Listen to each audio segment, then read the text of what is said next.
Good morning mga idol, MIUI 125S Yamaha. Yan. Bigla na lang pong nawala daw ito.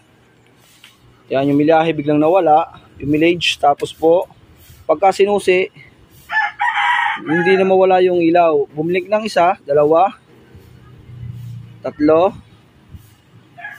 apat, lima, anim, ito, walo, siyam, sampo. Bali mga idol, yung blink niya na hindi mawala ay bali 42 blink, tapos bigla siyang magi-stop na dun sa orange.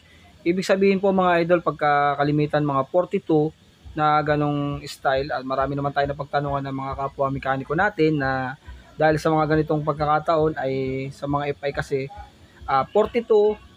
Maraming salamat kay Sir Adrian. Yan, si Papa Adrian ng Klinika Moto. Yan, ano din natin yan, ka-vlogger din natin yan. At si paring Nico. Yan, tatlong hari. Yan, maraming salamat pare. Yan, dahil naka-enkwentro tayo nito para yung mga hindi pa nakaka-enkwentro ng ganitong pangyayari mga idol. Ito ay, ang tawag dito ay speed sensor lang ang nasira dito. Yun lang po mga idol. Milyahe po ang sira nito.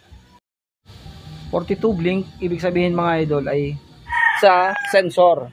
Sensor po to ng mileage. Ibig sabihin, ang sensor ng mileage ng Yamaha ay putol, maaaring putol ang cable or maaaring sa sensor or dito sa milyahe. Maraming pinanggagalingan, kaya checkin muna natin ang speedometer kung putol. Kapag putol yan, magkukusa na siyang mawala. Mag-o-okay na to. Tara guys, galasin natin. Testing. O yes mga idol, ito na oh. Yan. Tingnan natin, yan oh. Putol nga po yung speedometer, kaya bigla na lang siya nagka-error. Yan ang ating papalitan dyan. Okay. O yan ang mga idol oh. Ayan. Okay na. Hindi na siya na-blink. Pag binuhay mo, wala na. Hindi gaya kanina na dire-diretso yung blink niya. Speed sensor lang ang masama sa kanya, yung milyahe. Ayan na, okay na. Alright na. Tropa, shoutout tropa. O pare, shoutout. Napapasyal o, pare Leo. Alright na mga idol o. Yan lang. Idea lang po para hindi kayo magdala sa mga sa mga nagagawa po ng FI. Hindi kayo magastusan ng sobra.